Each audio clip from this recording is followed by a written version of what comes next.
Hello friends, जैसा कि आप जानते हैं हम समय समय पर टॉप बुक लिस्ट आपके लिए लाते रहते हैं और इसी कड़ी में इस बार हम आपके लिए दुनिया भर की उन बेहतरीन फिक्शन बुक्स की लिस्ट लाए हैं जिन्हें 2008 में पब्लिश किया गया है। I am Yashita Mehra and you are watching book pass. If you had not subscribed our channel, please to subscribe and don't forget to press the bell icon so you can get our all updates. तो हमारी list की पहली book है a mercy. A mercy Toni Morrison का नौवां उपन्यास है जिसे नोव प्रकाशक द्वारा 11 नवंबर 2008 में प्रकाशित किया गया था। इस पुस्तक में 176 पेज है और इसे अंग्रेजी भाषा में लिखा गया है। इसने अखबार के संपादकों द्वारा चुनी गई 2008 की 10 सर्वश्रेष्ठ पुस्तकों की न्यूयॉर्क टाइम्स बुक रिव्यू में जगह बनाई। 2010 में इसे वन बुक वन शिकागो कार्यक्रम के लिए चुना गया था। फ्लोरेंस से गुलाम जैकब वर्क के ग्रामीण न्यूयॉर्क फार्म पर रहता है और काम करता है। लीना एक मूल अमेरिकी और वार्क फार्म पर साथी मजदूर है। एक समानांतर कथा में बताती है कि कैसे वह एक चेचक प्लेग से बचे लोगों में से एक बन गई जिसने उसके जनजाति को नष्ट कर दिया। वार्क की पत्नी रेबेका ने एक ऐसे व्यक्ति से शादी करने के लिए नई दुनिया के लिए एक जहाज पर इंग्लैंड छोड़ने का वर्णन किया है जिसे उसने कभी नहीं देखा था। उनके बाद के बच्चों की मौत विनाशकारी होती है और वार के युवा फ्लोरेंस को एक देनदार से इस उम्मीद में स्वीकार करता है कि खेत में ये नया जोड़ रेबेका के अकेलेपन को कम करने में मदद करेगा। नंबर 2 पर है the hunger games. The hunger games अमेरिकी लेखक सुजैन कॉलिंस का 2008 का एक डायस्टोपियन उपन्यास है जिसे स्कोलास्टिक प्रेस द्वारा 14 सितंबर 2008 में प्रकाशित किया गया था। इस पुस्तक में 374 पेज है और इसे अंग्रेजी भाषा में लिखा गया है। द हंगर गेम्स पुस्तक को प्रमुख समीक्षकों और लेखकों से आलोचनात्मक प्रशंसा मिली। इसके साजिश और चरित्र विकास के लिए इसकी प्रशंसा की गई थी। कहानी जिला 12 की 16 वर्षीय कैटनिस अबरडीन द्वारा सुनाई गई है जो अपनी 12 वर्षीय बहन प्रिमरोज के स्थान पर 74वें हंगर गेम्स के लिए स्वयं सेवक है। कैटनिस के एक पूर्व सहपाठी पिता मेलार्क है जिन्होंने एक बार अपने परिवार की बेकरी से उसे रोटी दी थी जब उसका परिवार भूख से मर रहा था। कैपिटल में खेलों से पहले के दिनों में उन्हें उनके शराबी संरक्षक हेमिच एबरनेथी द्वारा सलाह दी जाती है। नंबर 3 पर है ब्रेकिंग डाउन। ब्रेकिंग डाउन अमेरिकी लेखक स्टेफनी मेयर द्वारा द ट्वाइलाइट सागा में 2008 का चौथा उपन्यास है। पुस्तक को लिटिल ब्राउन एंड कंपनी द्वारा 2 अगस्त 2008 में प्रकाशित किया गया था।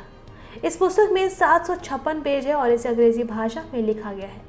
ब्रेकिंग डाउन को children's book of the year के लिए ब्रिटिश बुक अवार्ड से सम्मानित किया गया था। 2009 के चिल्ड्रंस चॉइस बुक अवार्ड्स में उपन्यास को tin choice book of the year चुना गया और किताब ने ऑथर ऑफ द ईयर पुरस्कार भी जीता है। ब्रेकिंग डाउन को 3 भागों में बांटा गया है। पहले भाग में एडवर्ड के साथ बेला की शादी और हनीमून का विवरण है जो वे आइल एस्मे पर खर्च करते हैं जो ब्राजील के तट पर एक निजी द्वीप है जो कार्लिस्ले का मालिक है। अपने हनीमून के 2 हफ्ते बाद बेला को पता चलता है कि वह गर्भवती है। चूंकि भ्रूण पार्ट वैम्पायर है इसलिए उसकी स्थिति अस्वाभाविक रूप से त्वरित गति से आगे बढ़ती है। पुस्तक का दूसरा भाग जैकब ब्लैक के दृष्टिकोण से लिखा गया है जो एक क्विल्यूट मूल अमेरिकी है जो अपनी जनजाति के अन्य सदस्यों की तरह एक भेड़ियों में आकर बदल सकता है। बेला की पिशाच बनने की इच्छा के बारे में जानने के बाद जब वह अपने हनीमून से लौटती है तो उसे तुरंत संदेह होता है और कलिंस उसके पिता चार्ली को उसे देखने से रोक देता है। तीसरा भाग बेला के दृष्टिकोण पर वापस जाता है, उसके दर्दनाक परिवर्तन का वर्णन करता है और अंत में खुद को एक पिशाच में बदलने के लिए जागता है। पूरी तरह से ठीक होकर वह अपने नए जीवन और पिशाच क्षमताओं का आनंद लेती है। नंबर 4 पर है पेपर टाउन। पेपर टाउन मुख्य रूप से युवा वयस्कों के दर्शकों के लिए जॉन ग्रीन द्वारा लिखित एक उपन्यास है। उपन्यास को 16 अक्टूबर 2008 को डर्टन बुक्स द्वारा प्रकाशित किया गया था। इस पुस्तक में 305 पेज है और इसे अंग्रेजी भाषा में लिखा गया है। पुस्तक को सर्वश्रेष्ठ युवा वयस्क उपन्यास के लिए 2009 एडगर पुरस्कार से सम्मानित किया गया। 24 जुलाई 2015 को इस पर बेस्ड एक फिल्म रूपांतरण जारी किया गया था। पेपर टाउन ज़्यादातर जेफरसन पार्क में और उसके आसपास होता है जो उपनगरीय ऑरलैंडो फ्लोरिडा में स्थित एक काल्पनिक उपखंड है और कथाकार और नायक क्वेंटिन क्यू जैक बसिन और उनके पड़ोसी मार्गो रोथ स्पीगेलमैन पर केंद्रित है जिनके साथ क्वेंटिन का हमेशा एक रोमांटिक आकर्षण रहा है। किशोरावस्था के रूप में क्वेंटिन और मार्गो ने एक साथ एक स्थानीय व्यक्ति की लाश की खोज की जिसने अपने पड़ोस के पार्क में आत्महत्या कर ली थी। नंबर 5 पर है the host. The host Stephenie Meyer का 2008 का विज्ञान कथा रोमांस उपन्यास है। पुस्तक को लिटिल ब्राउन एंड कंपनी द्वारा 6 मई 2008 में प्रकाशित किया गया था। 419 पेज है और इसे अंग्रेजी भाषा में लिखा गया है। उपन्यास का एक अंतर्राष्ट्रीय संस्करण 2 अप्रैल 2009 को United kingdom, Ireland, Indonesia, Philippines, Australia और हांगकांग में यूके प्रकाशन विभाग द्वारा जारी किया गया था। कहानी में परजीवी एलियंस की एक प्रजाति आत्माओं नामक लोगों ने पृथ्वी पर आक्रमण किया है, ये मानते हुए कि मनुष्य इस ग्रह के लायक होने के लिए बहुत हिंसक है। जब एक आत्मा को एक मेजबान शरीर में प्रत्यारोपित किया जाता है तो मूल मालिक की चेतना मिट जाती है, उनकी यादें और ज्ञान छोड़ दिया जाता है। वॉन्डरर ए सोल को मिलानी स्ट्राइडर के शरीर में रखा गया है। हालांकि मिलानी की चेतना अभी भी जीवित है और जो मानसिक रूप से वॉन्डरर के साथ संवाद करना शुरू कर देती है। नंबर 6 पर है outliers the story of success. Outliers the story of success Malcolm Gladwell द्वारा लिखित नॉन फिक्शन किताब है। किताब को 18 नवंबर 2008 को लिटिल ब्राउन एंड कंपनी द्वारा प्रकाशित किया गया था। इस किताब में 304 पेज है और इसे अंग्रेजी भाषा में लिखा गया है। ये पुस्तक द न्यूयॉर्क टाइम्स और द ग्लोब एंड मेल के लिए बेस्ट सेलर सूची में नंबर 1 पर शुरू हुई, जो लगातार 11 हफ्तों तक पहले स्थान पर रही। पुस्तक इस अवलोकन के साथ शुरू होती है कि कैनेडियन हॉकी खिलाड़ियों की अनुपातहीन संख्या कैलेंडर वर्ष के पहले महीनों में पैदा होती है। इसके पीछे कारण ये है कि चूंकि युवा हॉकी लीग कैलेंडर वर्ष द्वारा पात्रता निर्धारित करती है, इसलिए 1 जनवरी को पैदा हुए बच्चे उसी लीग में खेलते हैं जो उसी वर्ष 31 दिसंबर को पैदा हुए थे, क्योंकि वर्ष में पहले पैदा हुए बच्चे अपने छोटे प्रतिस्पर्धियों की तुलना में सांख्यिकीय रूप से बड़े और अधिक शारीरिक रूप से परिपक्व होते हैं और उन्हें अक्सर बेहतर एथलीटों के रूप में पहचाना जाता है। नंबर 7 पर है city of ashes. City of ashes Cassandra Clare द्वारा लिखित एक शहरी फंतासी उपन्यास है। इस उपन्यास को मार्गरेट के मैकेलरी द्वारा 2008 में प्रकाशित किया गया था। इस उपन्यास में 464 पेज हैं और इसे अंग्रेजी भाषा में लिखा गया है। द यूथ न्यूज़ ट्रिब्यून ने सिटी ऑफ एशेज की प्रशंसा करते हुए पुस्तक को ग्रिपिंग कहा। इजाबेल इजी लाइटवुड से एक पाठ संदेश प्राप्त करने के बाद क्लेरी संस्थान में लौटती है, जिसमें कहा गया है कि जेस ने जिज्ञासु इमोजेन हिरोंडेल को नाराज कर दिया। उसे साइलेंट सिटी में कैद कर दिया गया है और ये निर्धारित करने के लिए तलवार द्वारा परीक्षण की प्रतीक्षा कर रहा है कि क्या वह वैलेंटाइन के साथ लीग में होने के बारे में सच कह रहा है। तलवार पहली किताब में संकेतित नश्वर उपकरणों में से एक है। नंबर 8 पर है battle of labyrinth. Battle of labyrinth एक अमेरिकी फंतासी बोल्ड उपन्यास है जो रिक रियोर्डन द्वारा लिखित ग्रीक पौराणिक कथाओं पर आधारित है।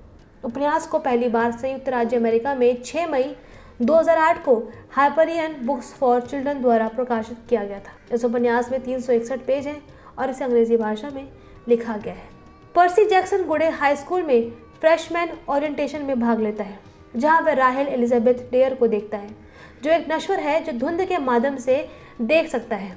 वह उसे 2 एम्पॉयसाई से लड़ने और भागने में मदद करती है। पर्सी कैंप हाफ ब्रेड की यात्रा करता है, जहां उसे पता चलता है कि क्लोवर पैन नहीं मिलने के कारण क्लोवन एडर्स की परिषद के साथ परेशानी है। नंबर 9 पर है the graveyard book. Graveyard book अंग्रेजी लेखक नील गैमन का एक यंग एडल्ट उपन्यास है, जिसे हार्पर कॉलिंस प्रकाशक द्वारा 30 सितंबर 2008 में प्रकाशित किया गया था और इस उपन्यास को ब्रिटेन और अमेरिका में एक साथ प्रकाशित किया गया था। इस उपन्यास में 312 पेज है और इसे अंग्रेजी भाषा में लिखा गया है। द ग्रेवयार्ड बुक ने वर्ल्ड साइंस फिक्शन कन्वेंशन से सर्वश्रेष्ठ उपन्यास के लिए वार्षिक ह्यूगो अवार्ड और लोकस पत्रिका के ग्राहकों द्वारा चयनित सर्वश्रेष्ठ युवा वयस्क पुस्तक के लिए लोकस अवार्ड भी जीता है। कहानी तब शुरू होती है जब जैक एक परिवार के 3 सदस्यों की हत्या करता है, लेकिन सबसे छोटे बच्चे 1.5 साल के लड़के को मारने में विफल रहता है। उसके लिए अज्ञात बच्चा तलाशने के लिए अपने पालने से बाहर निकल गया है। बच्चा घर से बाहर रेंगता है और एक पहाड़ी पर एक कब्रिस्तान में जाता है, जहां भूत उसे ढूंढते हैं। उनकी माँ एक भूत के रूप में उन्हें बच्चे की रक्षा करने के लिए कहती है और वे इस बारे में बहस करते हैं। आगे कहानी काफ़ी रोमांच से भरी है, जिसके लिए आपको किताब पढ़नी होगी। नंबर 10 पर है ग्रेसलिंग। ग्रेसलिंग अमेरिकी लेखक क्रिस्टिन कैशोर द्वारा लिखित एक यंग एडल्ट फैंटेसी उपन्यास है। इस उपन्यास को हरकोर्ट प्रकाशक द्वारा 1 अक्टूबर 2008 में प्रकाशित किया गया था।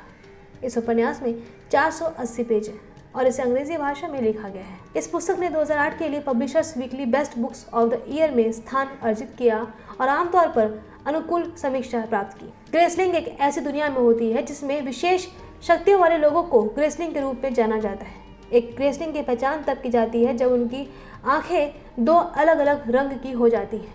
मिडलैंड्स में राजा की सेवा में ग्रेसलिंग लगाए जाते हैं। कत्सा एक युवती है जो अपनी हत्या की कृपा के लिए जानी जाती है। वह अपने चाचा राजा रंडा की सेवा में रही है क्योंकि वह एक बच्ची थी जिसे उसका विरोध करने या नाराज करने वालों को मारने या प्रताड़ित करने का काम सौंपा गया था। वह गुप्त परिषद भी चलाती है जिसका उद्देश्य 7 राज्यों में न्याय करना है। तो दोस्तों, उम्मीद है कि वीडियो आपको पसंद आया होगा और इस तरह की बेहतरीन वीडियो देखने के लिए हमारे चैनल को सब्सक्राइब करना ना भूलें। शुक्रिया।